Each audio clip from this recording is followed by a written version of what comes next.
I was born in New York City, and I went to see my grandparents in Trieste, Italy. We went to Trieste, then to province of Pola, to Lucin Piccolo, which is right below Venice on the Adriatic island there.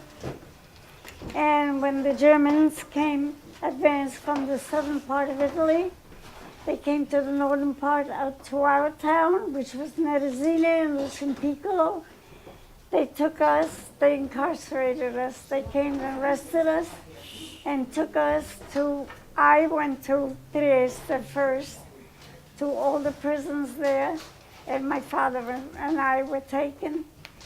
And then from there, they took us to Auschwitz concentration camp, and my father went to Buchenwald. He never returned, and I luckily came here.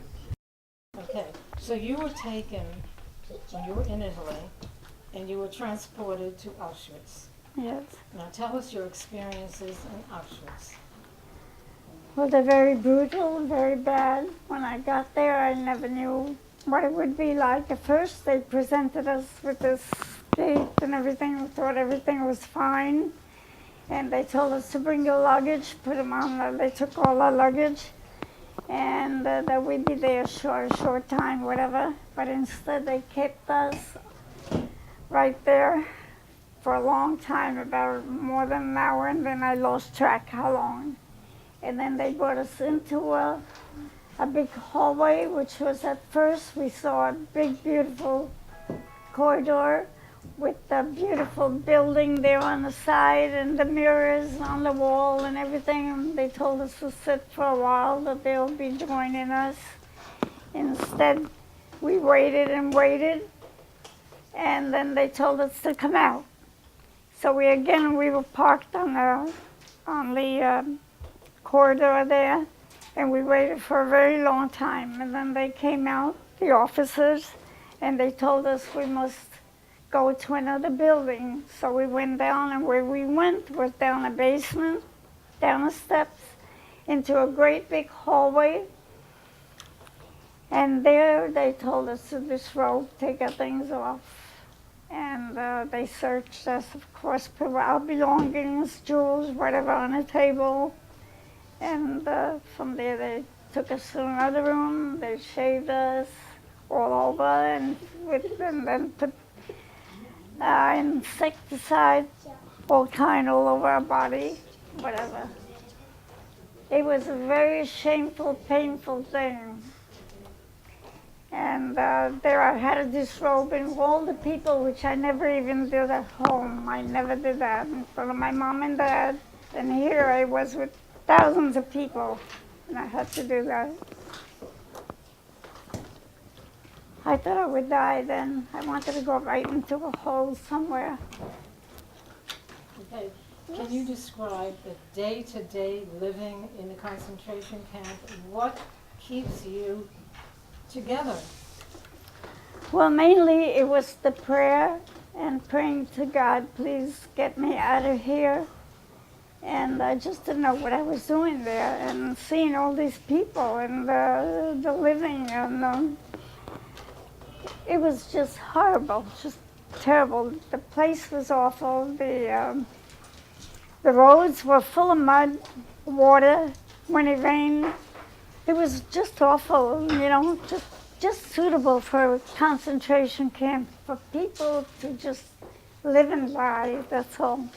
And you had very, very little to eat, I imagine. Nothing to eat once a day. We just had black coffee, which they said it was coffee, but it was not coffee, it was something black. And when we had that, we were thankful to have something. And then we put to work, and then we didn't eat until we got back, maybe 5 or 6 o'clock. And then they gave us a small piece of bread, which is dark, very heavy, very, very bad. And maybe a piece of bologna or whatever they had, just small. And that was our dinner, supper. Right. But what kept you together were prayers, you said? Well, I said prayers, and then somehow, at first I thought Well, I got to get back. I can't stay here. I can't live here like this. What is going on? Why am I here? That made me say, why am I here? What am I doing here? Couldn't believe that. And now we all have heard of the infamous Dr. Mengeles. Dr. And- Mengele? And unfortunately, Elsie had experience with Dr. Mengeles. Well, I know that's very painful to relate. Elsie, yes. how did that come about? Well, we were told, to come to a certain building, and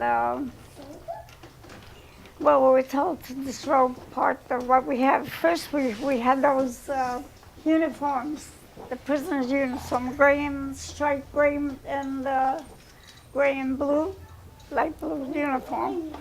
We were told to take that off, and then they had a big place where they had the power, the electric, how do you call it, X-rays, and they told us to put our breasts right on those X-ray things, one after the other, and that's what we had to do until they told us to get up there, off of there. And then they gave us injections on each breast, and then from there we Do you we know what went the out. injections were for? We never knew what they were doing. Never knew what it was for. Never No, explained they anything. never told us. Never. Never said a word. We had to do what we told, do this, do that. We didn't know what they were doing. And of course, I'm sure that many of the women in the camp died. They did, of course they did. Yeah. A lot of them. Some committed suicide. They We committed heard, suicide. well, one evening when we were there, we heard screaming, and I didn't see the lady, but they said, oh, somebody hung themselves, and they did that, Now, what kind of work did you do for the Germans at that time? all kinds of work. It was doing the roads, paving the roads, doing bricks, the wall of bricks, Women did that kind of- oh yeah, then we carried chagans, they call them chagans, which were, what do you call them, the Wheelbarrows? wheelbarrows, they call them, but it was a little bit different. The wheelbarrows were two people in the front, two people in the back, full of cement. We were told to put it there, and then we had to get the shovel, whatever they gave us, and make cement, get it all liquid, and then start making a wall with brick by brick, putting that on, making a wall, I learned to make bricks in case I needed it. I could have made my own patio or whatever. So you learned a trade, is that what you say? I learned a trade, that kind of trade, which I didn't want that kind of trade, but So tell us about your uniform. well, when I saw a lot of people, they are robbers. They committed with green winkles, they call them, which were patches, and they were put on their arms. So they were black and green and purple. So they were for prostitutes, for the robberies. They did robbing, and mine was red. And I thought, and then each one had something that it represented. And I thought, mine was red, and they said, that's political. And I thought, well, but I'm from the United States. Why am I here? I didn't do anything, so I felt, yes, I'm going to put USA. And I gave my bread, a piece of bread. I got the needle and thread, whatever, black thread, and I sewed USA on my winkle. So I thought that would show them, where I'm from. And it made me feel good. Now, you were born in the United States. I You were was born in schooled New York in City. Italy. You Yeah. were schooled in Italy. And tell us about the property situation. That we had in Italy on the Adriatic. We had a beautiful property on the Adriatic island in Piccolo, and I could see all the ships coming in at night. It looked so beautiful. They would all be lit up, bringing the people in to the shore. And my home was right there, and it was so beautiful. We had a lot of property, 3 parcels around, plus with the house stood by. And now I heard afterwards, after the war, that it became a yacht club. So And now that's Croatia. now it is Croatia. Yes. First it was Italian, but it's Italian property. And then from when the Yugoslavia people came after the war, the Yugoslav, first they owned it, then they had the Croatian people, they gave it to Croatia. But that was Italian. Originally, that's where my grandparents come from. That's my... Imagine that communication was very difficult when you were in the camp, but somehow or other, there was something in the book that you said you got a message out. Do you recall that? A message to your family? Oh, we were allowed, that was at first in Auschwitz, we could write a little note, letter. They told us we could write because we wondered, nobody knew where they took us. We were allowed to write the message, and I sent them, but I don't know if they ever got that one, Eventually, I don't know what happened. But you mean that what you're talking about from prison, when I was in prison you're talking about, that was before I went to Auschwitz. Ah. That was before. That's when first I went to 4, they took us from the island of Lucino, and I went to 4 prisons first when they came to get us. I was at my grandparents' at that time in Resine. They came with the trucks, and they parked down below us because my grandparents lived on a mountain up above. And so they walked up above to my grandparents' house, and there were 2 soldiers, there were 2 dogs. They came and to my grandparents, and they said they wanted my father and me, that we should come to the island of Lucino. That's where we had a home. That we should come with them, that they want to interrogate us. My father said, why? You could interrogate us here. What is you want to know? No, we can't do that. We have orders to take you with us. So we had to go on the truck with them. And they said, it'll only be for 1 or 2 days. So pack your little suitcase, for that time being. And they took us first in prison to Lucino, then to Kerso. From there, within 3 or 4 days, we went to another prison in Kerso. From there, another 5 days to prison in Fiume. Then another 3 or 4 days. No, in Fiume, we stayed about a week. And from there, they fingerprinted me in Trieste and everything. I said, why are they doing this? Like criminals. Why in the world are they doing this? So from there, we went to Coronel prison. And that's where we heard a lot of things going on, screaming and yelling, in which they took people. They would torture them down in the basement, wherever they took them. And we knew what happened to the girl in the next cell from me. Because when they came to get her, we heard the footsteps. They picked her up, took her downstairs. At that time, we didn't know who they were taking and who's in the next cell. But then when they brought her back, we could hear the steps, and we had heard yelling. And the ladies that were with me, there were 2 partisan ladies with me in the cell. So they went to the window. We had a little small window, and they asked the ladies, what happened, And they came to the window, and they told us this was in Croatian, Slavish. They asked, what happened? They said they tortured the girl. They had her upside down, and they put a pole up to her. And of course she bled there, and she died, and she almost died. They brought her there, and that's where she died in the cell. And we thought, we heard of the transport that they were doing. We thought, my God, it's better to get transported somewhere. We thought maybe we'll be working somewhere. So it's better to get transported there than to stay here and wait until they come and get us. So that was much better that way, to end it that way. What charges did they? They said we were American spies at first.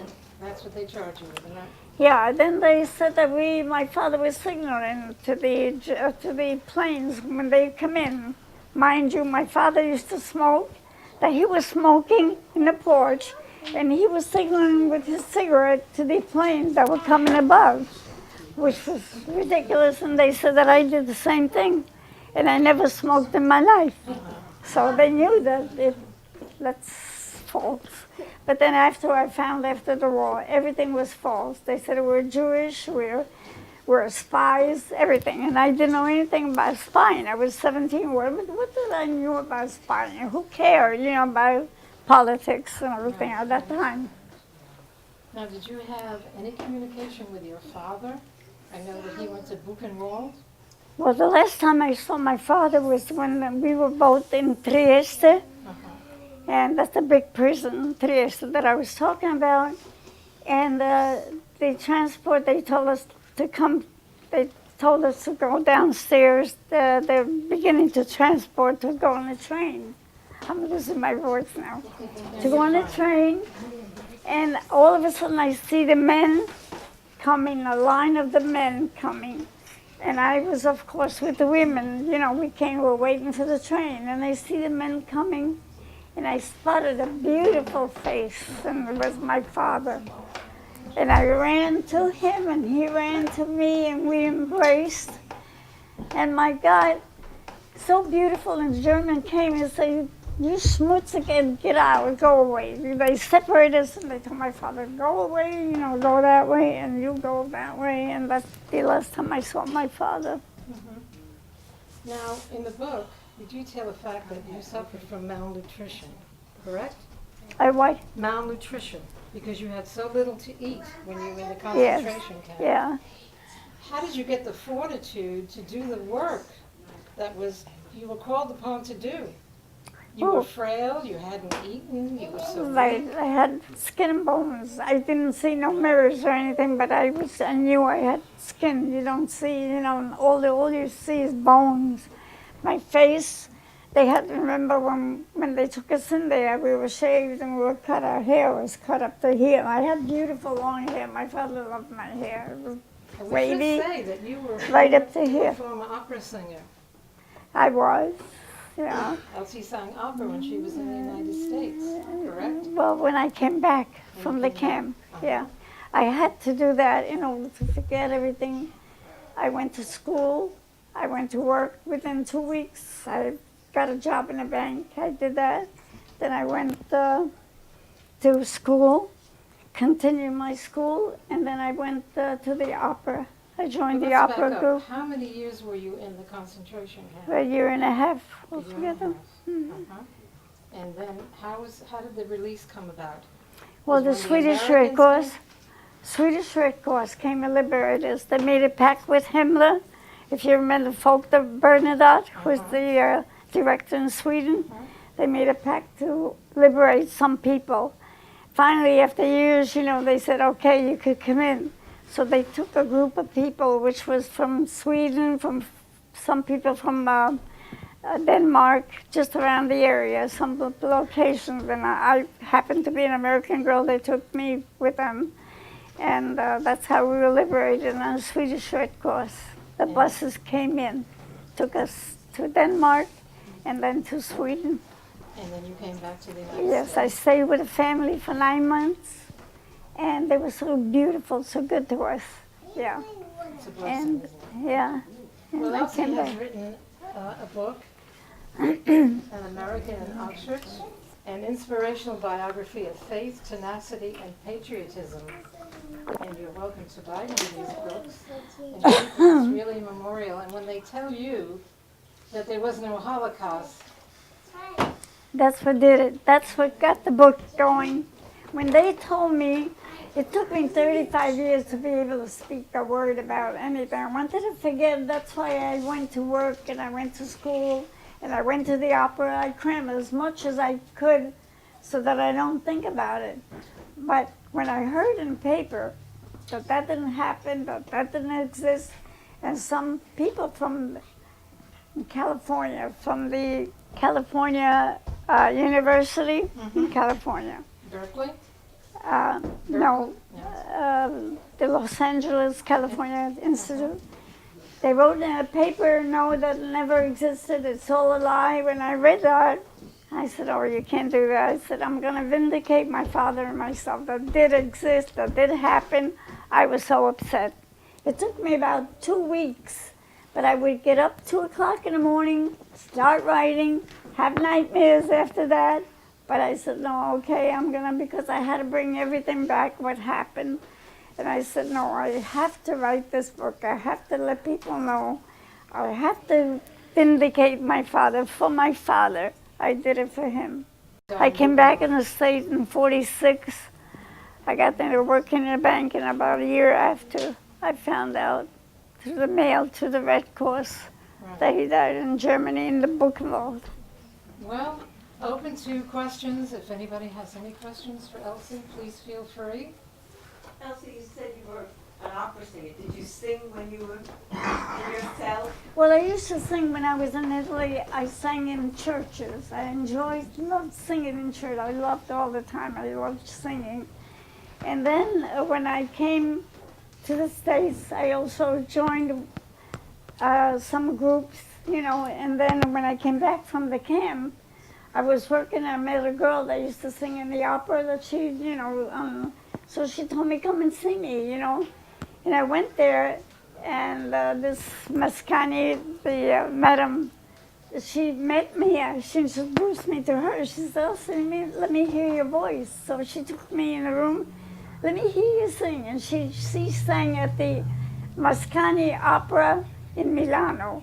And she was only 16, and she owned this Mascani Opera group. That's the opera group in New York. So she just put the scale, and she heard me sing, and I could go way up, way up. So she said, my God, you're a boss singer, She said, I want you to join my group. And I knew I didn't have any money. How could you join the group? You have to pay money. So she gave me a scholarship. So she heard me sing, and that's how I got to join the opera group. Yeah. Now, I'm sorry, I just want to mention one thing. I know that the Jewish people who were interned, they have gotten reparations from the German government. Yes. But you have not. No. Tell us about that. Well, I have not. But I got it eventually. I wrote all over. I wrote to Germany, I wrote all over.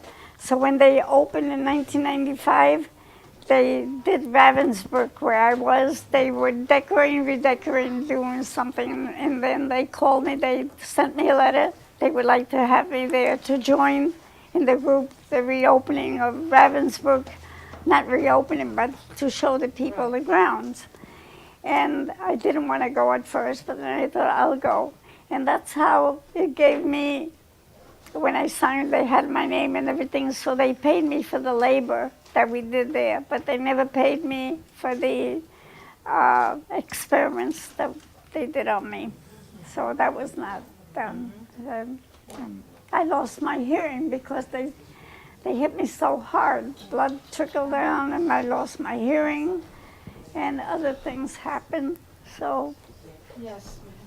Actually, this is a two-part question. Elsie, number one, you never mentioned your mother, or did you have any brothers or sisters? my mother remained there because she was considered. See, my father and I. My father was. I was born in New York City, and my father he was born, of course, in Neresina, like my mother. But he obtained the American citizenship in order to get a good job and work for us. So he was there. My father married my mother in Neresina and brought her. So we lived in New York. That was their honeymoon. So that's what happened. Yeah. Did you have any brothers or sisters? I had 3 brothers, yes. I had one brother, in fact, my brother Albert. He served in the occupation of Germany, not Germany, my goodness. But at the Battle of the Bulge in France. So he was there, and he won the Purple Heart. At the beaches, he was in one of the beaches there. And then the Germans, when they had the machine guns coming to him, as they came to the beach, he had a buddy, an American buddy, of course. And he was next to him and said, please don't leave me. I don't want to die alone. Please don't leave me. Albert stayed with him and held him until he knew that he was gone. and he got the bullets on him and shrapnel and everything. So they took him to England, and he was operated on. So then they took him to the States. Yeah. Thank you, Elsie. Any other Yeah. questions? Any comments? What can you say? It's unbelievable when you hear these stories. It's an Well, unbelievable Is she story. one of the only, the survivor, I think you said? the only American. The only American survivor? I was the only American. I was Roman Catholic, the only American in Auschwitz. Because then they took me to Ravensbrück also, you know, I was there. But I was the only American girl in Auschwitz. So I think it's a sad commentary that our press gives a lot of face value to a former guard at an Auschwitz camp, but gives little press to a survivor of the camp. Yes, definitely. Well, I am very glad that I got Elsie to come up from Florida, Yes. because I knew you would enjoy listening to her story. Mm. I feel like crying. Let's give her a hand.